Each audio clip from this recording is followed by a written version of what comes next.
আজকে home adviser জানিয়েছেন যে তাকে আজকে সকাল 9টার সময় অস্ট্রেলিয়ান হোম মিনিস্টার তাকে ফোন করেছিলেন, টনি বার্গ, এবং উনি জানিয়েছেন যে আজকে এখন থেকে বাংলাদেশিদের জন্য যে ভিসা প্রসেসিং এটা ঢাকা থেকে হবে। এটা আগে নিউ দিল্লিতে নিয়ে যাওয়া হয়েছিল, কিন্তু আপনারা জানেন যে এটা কিছু অসুবিধা তৈরি হচ্ছে।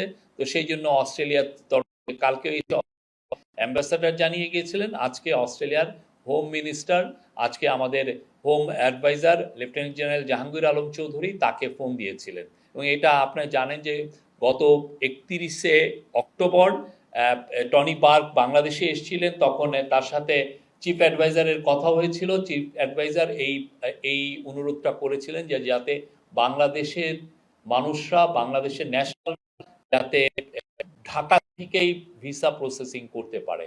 তো আমরা তাকে এই প্রসেসটা এখন থেকে ঢাকা থেকে শুরু হবে।